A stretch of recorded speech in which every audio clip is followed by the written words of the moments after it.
Гадкий утенок принес победу. Театр юного зрителя Ингушетии удостоен гран-при 4-го международного фестиваля детских камерных театров «Волшебный фонарик», проходившего в Санкт-Петербурге. Высшую награду жюри присудило за впечатляющую постановку по мотивам знаменитой сказки Ганса Христиана Андерсена. Эксперты отметили не только яркую актерскую работу, а также оригинальную сценографию и музыкальное оформление, создавшие атмосферу волшебства. Триумфаторов поздравила Фатима Катиева.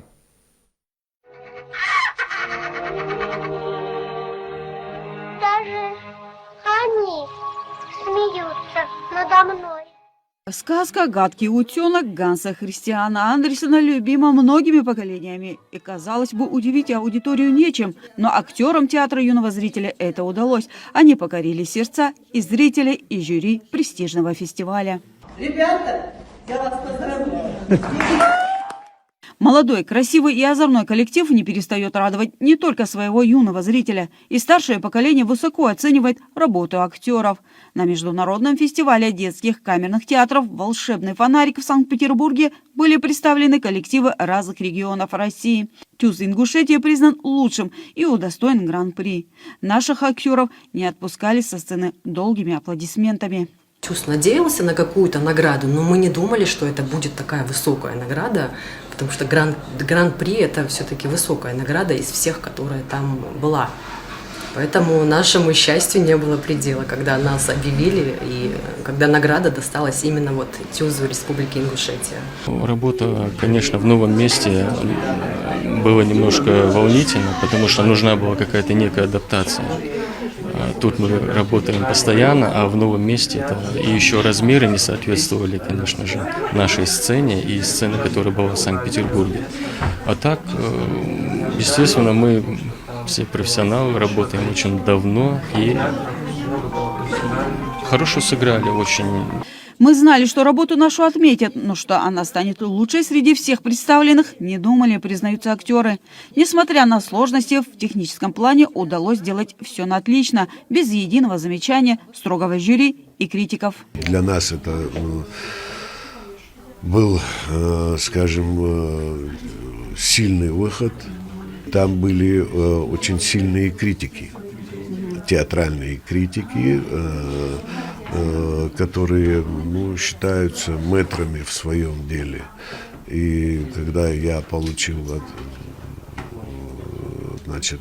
ответ, что даже критики не смогли слова промолвить, и все единодушно проголосовали за этот спектакль, получив гран-при, для меня это, конечно, была очень приятная новость. Встретил холодный Петербург театралов тепло. Представители ингушской диаспоры в Санкт-Петербурге взяли на себя определенные вопросы организации пребывания труппы в северной столице. Гайсан Султан Абуизитович, и нам повезло, что он связался с Гадабошевым Магомедом, это депутат Ленинградской области, потому что в размещении несколько человек фестиваль не брал на себя. И Союз театральных деятелей нашего отделения решил помочь нам в этом вопросе и разместил 4 человека. Юнус Хаутеев, Султыгов Заурбеков, Аплиев Заур, которые помогли нам. Все волнения и переживания позади. За круглым столом коллектив делится эмоциями и впечатлениями. Нужно отметить и то, что в подготовке спектакля участвовали и коллеги из Санкт-Петербурга. Наш 25-й фестиваль.